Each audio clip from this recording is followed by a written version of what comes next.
doesn't that immediately react to, isn't that immediately a solution to any kind of nervousness, fear, trepidation you feel at any moment? And I ask you this, throughout the entire case speeches, what is their solution to all problems of organized religion? I hear nothing. And I'll go through this, the three main issues. The first issue will deal with the harm, and how they're talking about the problems of organized religion versus organized religion. We'll talk about altruism within that harm. We'll talk about how they're talking about their model, their mechanism, how they want to take money, give money, they want people to change religions, they want people to step out and become terrorists. We'll talk about how that's a bad situation. And we'll talk about how we talk about how religion is part of culture and part of human identity. On the first issue of the harm, they're pretty much dealing the whole harm with economics. That people will give money to religion so they go to heaven. Yet I ask you, they talk about their NGO, which I believe was an add-on to their model, which wasn't stated in the PM, but I'll address it anyway, that people will donate to NGO, and we ask them why. I don't remember why.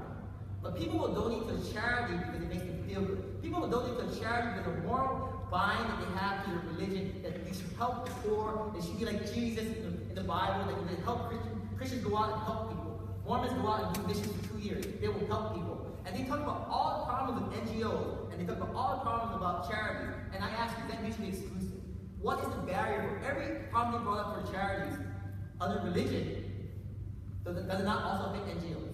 Because that's even worse. Because isn't NGO economically driven? Isn't NGOs about businesses? Isn't NGOs about commercial enterprises?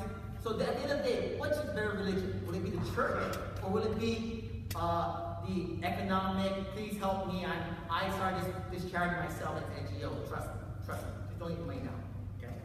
So, on the next level, we talk about the harm. Let me finish this first.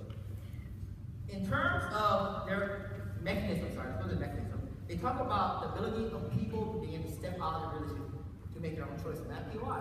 So I said, you're saying you step out of organized religion and choose another organized religion? Also, they also talk about people being able to make their own interpretations. So that means someone can, like, in the Middle East, look at the Quran and say, you know, I don't like this part about not killing people, but I like this part to go to heaven and kill people. So let's do that instead. Isn't that ISIS, right? They talk about making people give people the power to interpret things on their own, to make their own laws, to commit blasphemy on their organized religion, to step away from their cultures, right? And do their own interpretation of whatever they want to do. And that is totally wrong. We can see the umbrella of organized religion creates a moral binding cultural guideline. It creates morality. It creates ethics. It creates what's acceptable in society and what's not acceptable. It's the difference between monogamy and polygamy. Okay? So, and so they also talk about how you donate to NGOs. I like to point out now, add-on. And we question why people do it. We always ask them, why would people donate to NGOs? Also, they talked about how they want people to interpret that content. So, look at our side. Organized religion, charities. Mormons go on 2-year missions, charities. Christians go out to feed the homeless, charities. People go out to give food to the monks. And they talked about how that previously was about giving too much money to the monks, about giving too much money to religion. But any sane, rational person is not going to give more money than they have to religion. Their extreme cases represent a very small proportion of modern society. Their extreme cases are not significant in the context of this debate. If you think of everything we talk about, it's always about the extreme here, extreme there. And I ask you also this, when you look at the average, the middle, what's going to happen? Who is going to donate to NGOs? Would you donate to an NGO? Had anyone in this room donated to an NGO? But have you gone to church and you had donated on the weekly day? Have you given merit at a temple, right? Has it killed you? Was it a significant portion of your income? No. We move on to this magic, and we look at that. We talk about how people and cultures are intertwined. And when you look at that situation, and they argue about this slightly, they're talking about people making their own decisions. But if you grow up in Thailand, and you're an Islam, and you're Buddhist, you're saying that one day you're going to wake up and say, you know what? Mom and Dad's Buddhist, grandma's Buddhist, my neighbor's a Buddhist, I want to do this anymore. And we question, why would this happen?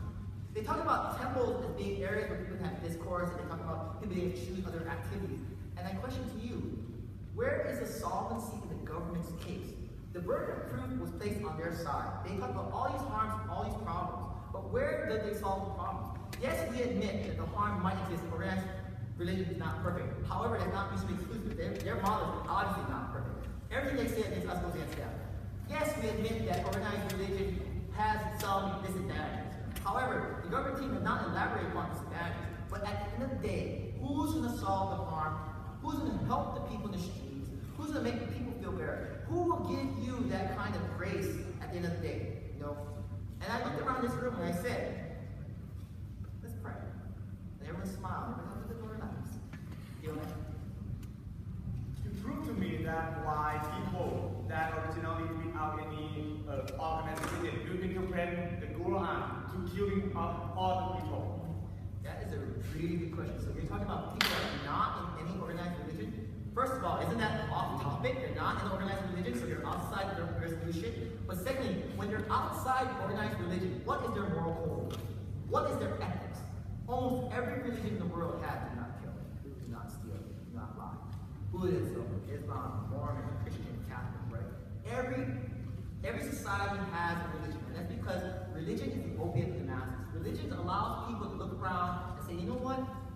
Things might be bad now. I'm going to pray that things get better. And it gives you hope. It gives you a belief in yourself for the future. It might not matter where you are today, but tomorrow will be a better day. Okay? And when I looked around this room, and I talked to you in the beginning about that, let's pray. You all felt it. So what am I talking about today? I'm talking about how their harm is not being solved by the government. I talked about how that their model has serious flaws in it, that people are going to be stepping out of their religion, that people donate to NGOs. Why? Why? Why would people do these things? Lastly, we talked about how they can interpret their own religions. They can't do that. That leads to extremism.